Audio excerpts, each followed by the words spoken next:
I always like testing out claims made by a product. For this one, it shows 1500 RPMs max speed for the fans, and it's also saying that the fans are silent.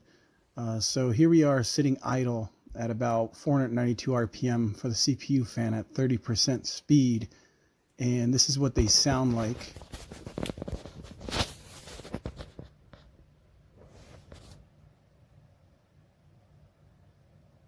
That's pretty good. So what I'm going to do now is bump this up to 100% fan speed and see if I can get the 1500 RPM claim, or maybe better.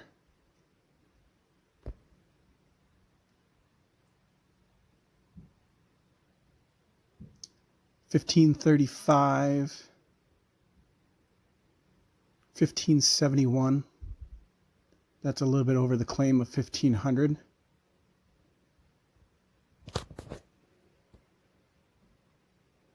And let's see what they sound like at 100% fan speed, 1500 RPM. Not bad.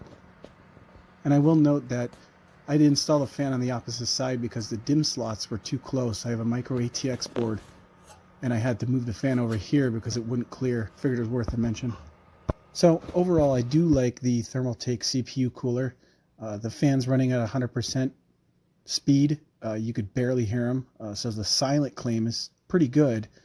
The 4 copper heat pipes made a big difference when it came to cooling. You could tell that it's a definitely well-built product, and there's a solid name behind it. For the price and the performance that you get, it's definitely worth it. I think that the only takeaways for me is that the force that's needed to secure the fan to the bracket after you put it on the motherboard is absurd. It would not take much to cause some catastrophic damage with the amount of force that you have to use to get it to latch on. That was a big thing for me. Now I'm sure that me using a micro ATX board didn't help things, but at the same time, you should not have to put that sort of force on two delicate parts like a motherboard.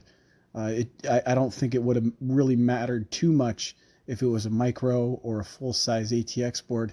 The force was pretty much the same. So I think that would probably be the biggest takeaway. The other one was, again, to the fact that I was using a micro ATX board. The DIMM slots, as I mentioned earlier in the video, were too close, and I couldn't mount the CPU fan on the side that I typically would. So I had to move it to the other side to get it to work right. And it's not that big of a deal, but I figure it was worth mentioning. But once it's installed, I think it's a fantastic product, and I probably would purchase it again. I just hope that in the future they make adjustments where you don't need that much force to get it to lock into place.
Cuando sientas ganas de viajar, súbete a bordo junto a estos amigos y déjate llevar por un